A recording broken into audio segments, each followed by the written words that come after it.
Tere! Sa oled kindlasti näinud filme, kus maailma ähvardab mingi suur kurjuse jõud ja tundub, et kõik lootus on juba kadunud ja kurjus võidutseb, aga siis järsku mingid väikesed ja vähetähtsad inimesed või lausa lapsed tulevad ja päästavad maailma.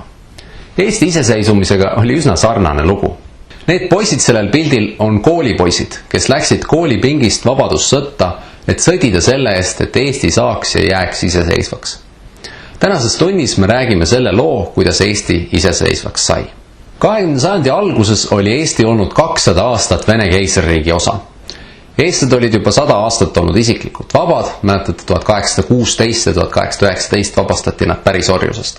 Ja nüüd 20. sajandi alguses ei olnud eestlased isegi enam ainult maarahvas, sest osa eestlasi oli kolinud juba linnadesse, saanud seal töölisteks või lausa ettevõtjateks. Eestlaste positsioon ühiskonnas paranes tasapisi, kuigi enamik rikkaid ja tähtsaid inimesi olid ikka sakslased või venelased. Linnades tekkisid eestlastel ka esimesed võimalused poliitikas osaleda, näiteks 1906. aastal sai Voldemar Lender esimeseks eestlasest Tallinna linnapeaks. Aga samas Eesti riigist ei julgenud keegi sellel hetkel veel eriti rääkida. Aga siis 1914. aastal puhkes esimene maailmasõda, mis kestis 1918. aastani ja kus osalesid peaaegu kõik suuremad riigid maailmas. See oli väga verine sõda, suurem kui ükski varasem sõda, sest ainuüksi lahinguväljal suri rohkem kui 10 miljonit inimest ja veel palju rohkem sai muudel põhjustel surma. Ja see oli hästi mõttetu sõda, hästi mõttetu. Keegi ei saanud aru, miks seda sõda oli vaja pidada, aga me ei saa siin praegu selle pikemalt peatuda, sest meil on Eesti ajaloo teemad, me tuleme kunagi selle juurde 9. klassis tagasi. Igatahes Euroopa suurematest riikidest olid ühel poolel Suurbritannia, Prantsusmaa ja Venemaa. Ja teisel poolel olid suurriikidest Saksamaa, Austria-Ungari keisririik ja Türgi impeerium. Ja kuna Eesti oli Venemaa osa, siis põhimõtteliselt oli Eesti ka sellesse sõtta kaasatud, sest paljud eestlased pidid selles suures ja üsna mõttetus sõjas võitlema kodust kaugel Vene armees. Aga Venemaa osutus selles sõjas väga nõrgaks ja Saksamaa jällegi väga tugevaks ja Vene armee sai pidevalt häbistavaid kaotusi ja sõjaväes valitses korral, lagedus, laskemoon ja ravimid ei jõudnud õigel ajal kohale, samal ajal kannatas rahvas toidupuuduse all, kõik oli hästi piinlik. Ja rahvas süüdistas selles keiser Nikolai II valitsust, kes ei suutnud riiki korralikult juhtida. Aga Nikolai II oli umbes, et mina pole midagi valesti teinud, mina ei muuda mitte midagi. Mis te arvate, mis juhtus? Rahval sai kõrini ja 1917. aasta alguses keiser kukutati võimult. Ja seda nimetatakse veebruari revolutsiooniks. Esialgu pidi Venemaast saama demokraatlik riik, kus rahvas otsustab, kes ja kuidas teda valitseb. Aga sellise riigikorra ülesehitamine võttis aega ja samal ajal jätkus sõda Saksamaaga ja rahval oli tõsiselt kõrini. Ja siis tõusis Venemaal esile selline mees nagu Lenin, kes oli kommunistide juht ja ütles, et lõpetame sõja ja anname teile kõike, mis tahate. Ja siis rahvas oli, et jaa, see on just see, mida me tahame. Ja siis Lenin korraldas teise revolutsiooni, mida me nimetame oktoobri revolutsiooniks ja Venemaast sai kommunistlik riik nimega Nõukogude Venemaa. Mõnele tundus see mõte päris tore, aga edaspidi me näeme, kui halb mõte see oli. Kui halb. Aga rahval oli kõrini ja nad olid põhimõtteliselt kõigega nõus. Igatahes Venemaast ei saanud demokraatlikku riiki ja terve 20. sajandi ajalugu oli Venemaal väga masendav. Ja rääkimata sellest, et selle all kannatasid ka teised riigid, näiteks Eesti. Aga me jõuame sinna. Igatahes, esimene maailmasõda ikka veel käis, sakslased olid ikka veel võidukad ja liikusid järjest ida poole ja venelased põgenesid. Ja siis eestlased leidsid, et pagan küll, et me ei taha olla ei venelaste ega sakslaste võimu all. Et aitab sellest jamast, me tahame iseseisvad olla. Ja nüüd, kui venelased hakkasid Eestist põgenema ja sakslased polnud veel kohale jõudnud, siis seal vahel tekkis selline imepisikene vahe ja eestlased kasutasid seda ära ja kuulutasid järsku välja Eesti Vabariigi. 24. veebruaril 1918 loeti Tallinnas ette selline dokument nagu manifest kõigile Eestimaa rahvastele, kus kuulutati välja seesama Eesti Vabariik. Ja 24. veebruari hommikul tõusis Pika Hermanni torni esimest korda sinimustvalge lipp. Ja seda päeva me tähistame siis vabariigi aastapäeva ehk Eesti riigi sünnipäevana. Aga see iseseisvus oli tegelikult ainult 9 päevaks, sest järgmisel päeval tulid juba sakslased ja olid, et mis kuradi Eesti Vabariik, mingi metsa. Asi oli selles, et sellist riiki polnud varem kunagi olnud. Ja selleks, et üks uus riik saaks tekkida, peab täitma mõned tingimused. Esiteks peab selle avalikult välja kuulutama, mida ka tehti. Ja seda peab seal maal elav rahvas tahtma, mida paljud neist ka tahtsid. Aga seda peavad tunnustama ka teised riigid ning see riik peab suutma ennast kaitsta teiste riikide eest. Ja võt nende tingimuste täitmisega oli väike probleem. Ehk siis ma võin praegu siin kuulutada välja oma enda riigi, ma ei tea, mingi Kristomaa, ja anda YouTube'i teel sellest teada, aga kui keegi seda ei tunnusta, siis see pole päris riik, eks ole. Ja ma ei saa sundida teisi riike ka end tõsiselt võtma, sest mul pole sõjaväge ega midagi. Ja Eesti Vabariigil ei olnud ka oma sõjaväge ega midagi ja seetõttu oli sakslastel kerge omakorda Eesti ära vallutada ning 25. veebruaril 1918 algas Saksa okupatsioon. Okupatsioon tähendab seda, et üks riik on teise riigi vallutanud ja enda kontrolli alla võtnud.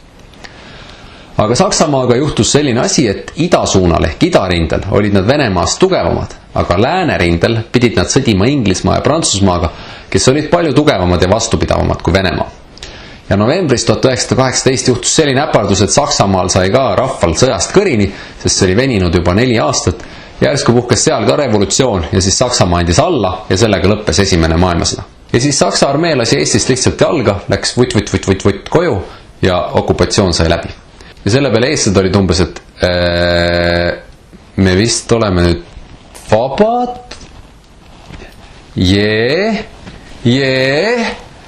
siis Nõukogude Venemaa oli, et ahaa, me saame nüüd Eestit tagasi vallutada. Ja juba 28. novembril ründasid Nõukogude Venemaa väed ehk Punaarmee Narvat.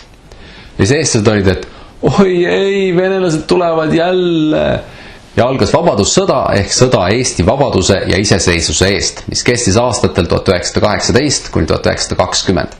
Ja nüüd oli selline väikene probleem, et Eestil ei olnud ikka veel oma sõjaväge ega korralikult üles ehitatud riiki, oli ainult ajutine valitsus, sest isegi valimisi polnud korraldada jõutud. Paljud eestlastest sõdurid ja ohvitserid, kes oleks osanud sõdida, olid esimeses maailmasõjas kas surma saanud või viibisid Venemaal. Ja ajutine valitsus eesotsas Konstantin Pätsiga üritas leida inimesi sõjaväkke, et keegi tuleks sõdima Eesti eest, aga neid inimesi tuli sinna üsna vähe. Sest osad inimesed olid umbes, et jälle mingi sõda, ma ei taha mingit sõda.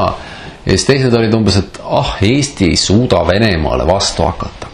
Ja siis mõned inimesed olid nagu, et Eesti Vabariik, mida? Mis asi see veel on? Jälle mingi uus asi, mingi Facebook vähe. Okei, Facebook ei olnud sel ajal, aga Samal ajal tungisid Nõukogude Venemaa väed edasi ja vallutasid järjest Eesti linnasid. Narva, Võru, Valga, Jõhvi, Rakvere, Tartu, Tapa. Ja 1918. aasta lõpuks oli 2/3 Eestist juba vallutatud ja tundus, et on ainult päevade küsimus, kui ka Tallinn langeb ja sellega oleks siis unistus iseseisvast Eesti Vabariigist tulnud igaveseks maha matta. Aga siis tulid need koolipoisid. Nad olid rahvuslikult meelestatud ja tahtsid kõigest hingest, et Eesti Vabariik jääks püsima. Ja neile tundus, et see asi on nüüd nende kätes, et see ei ole kellegi teise asi, et kuskilt pole enam abi loota, et nemad peavad selle asja enda peale võtma. Nad läksid kohati klasside kaupa ilma igasuguse sõjaväelise ettevalmistuseta rindele. Ja enamik neist olid küll vanuses 16–19, aga oli ka üksikuid nooremaid, nii noori kui 11-aastaseid. Ja need koolipoisid on ka peategelased sellises ajaloolises filmis nagu Nimed Marmortahvlil. Ja õnneks tulid samal ajal Eestile appi ka sõbrad välismaalt ehk vabatahtlikud Soomest, Rootsist ja Taanist ning ka Suurbritannia laevastik. Ütleme nii, et on päris hea, kui sul on sõpru. Mõtle, teiste riikide kodanikud olid nõus oma eluga riskima, et Eesti saaks vabaks. See on väga suur asi. Ja nüüd, kui koolipoisid ja liitlased tulid appi ja vägesid hakkas juhatama kindral Johan Laidoner, siis järsku toimus ime. Sest nüüd suutis väike Eesti Punaarmee pealetungi peatada ja jaanuaris 1919 suutis asuda hoopis ise vastu pealetungile. Ja see süstis eestlastele uut lootust ja usaldust oma riigi vastu ning varsti liitus Eesti rahvaväega üha rohkem inimesi. Ja üheks eduvõtmeks oli ka näiteks see, et Eesti sõjavägi kasutas väga edukalt soomusronge. Ehk põhimõtteliselt võeti rong ja tuuniti seda natuke ja siis saadi sellised rongivagunid, mis olid kuulikindlaks tehtud ja mille küljes võisid olla ka kuulipildujad ja suurtükid. Soomusrongidega võidi väga kiiresti edasi tungida ning põhjustada vaenlasele suuri kahjusid. Vähem kui 2 kuuga ehk Eesti Vabariigi esimeseks sünnipäevaks 24. veebruaril 1919 suudeti Punaarmee Eesti piiridest välja suruda. Päris ilus sünnipäevakink on ju. Aga see ei olnud veel kõik. Lätis olid Balti-Saksa mõisnikud vaadanud, et oot, mingid eestlased ja lätlased tahavad iseseisvust. Meie tahame hoopis luua oma Balti-Sakslaste riigi. Ja siis kõik need mõisnikud tegid oma sõjaväe, mille nimeks sai Landeswehr. Ja nende eesmärk oli taastada sakslaste võim Baltikumi üle ja luua oma riik. See oli ühest küljest Eestile ohtlik, sest nad tahtsid ka Eestit vallutada, aga teisest küljest oli see ka ajalooline võimalus, sest eestlased olid sajandeid kogenud ülekohut sakslastest mõisnike poolt ja nüüd oli neil võimalus selle eest kätte maksta. Umbes, et oi, sakslased, nüüd te alles saate. Ja 23. juunil 1919 toimus Lätis Võnnus, see on tänapäevad Seesises, suur lahing, kus eestlased saavutasid suure võidu. Ja see oli nii tähtis päev, et tänapäevani tähistame me seda võidupüha nime all. Ja seepeale vaatas ka Nõukogude Venemaa, et oi, et seal on nii kõvad mehed, et et võtame nüüd rahulikult, eks ole, et võib-olla teeks nüüd rahu, on ju. Ja 2. veebruaril 1920 sõlmiti Tartus selles majas Eesti Vabariigi ja Nõukogude Venemaa vahel Tartu rahuleping. Ja selle lepingu sisu oli järgmine.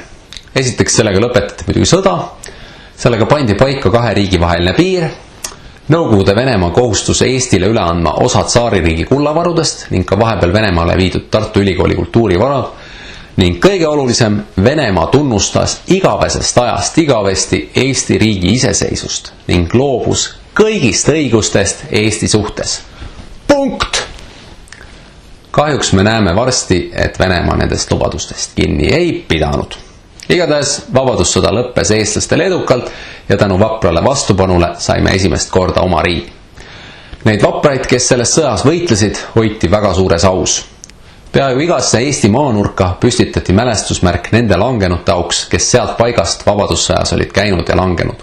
Näiteks sõjas käinutele ja nende peredele andis riik maad talu rajamiseks ja sõjas käinud koolipoiste auks püstitati Tallinna Reaalkooli juurde monument, kus tänapäevalgi Tallinna kesklinna koolide õpilased käivad neid mälestamas.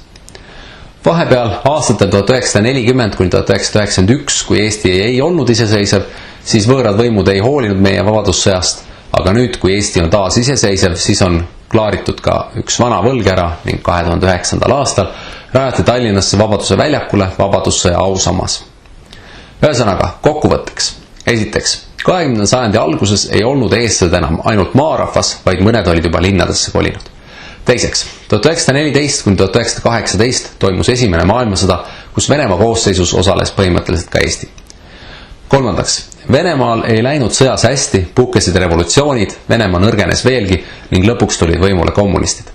Neljandaks, 1918. aasta veebruaris venelased taandusid Eestist ning sakslased polnud veel kohale jõudnud, mistõttu kuulutati 24. veebruaril 1918 üheks päevaks välja Eesti Vabariik. Viiendaks, 1918. aasta novembris esimene maailmasõda lõppes ja sakslased taandusid, mistõttu Eesti sai jälle iseseisvaks. Kuuendaks, kohe ründas Eestit Nõukogude Venemaa ning puhkes vabadussõda, mis kestis 1918–1920. Seitsmendaks, esialgu olid eestlased kaotamas, kuid tänu koolipoistele ja liitlastele suruti Punaarmee Eestist välja. Kaheksandaks, 1919. aasta 23. juunil alistati Võnnu lahingus Balti-Saksa mõisnikest koosnev Landeswehri sõjavägi. Üheksandaks, 2. veebruaril 1920 sõlmiti Tartus Nõukogude Venemaaga rahuleping, mis lõpetas vabadussõja ja kinnistas Eesti iseseisvuse. Aitäh kuulamast ja kohtume varsti jälle!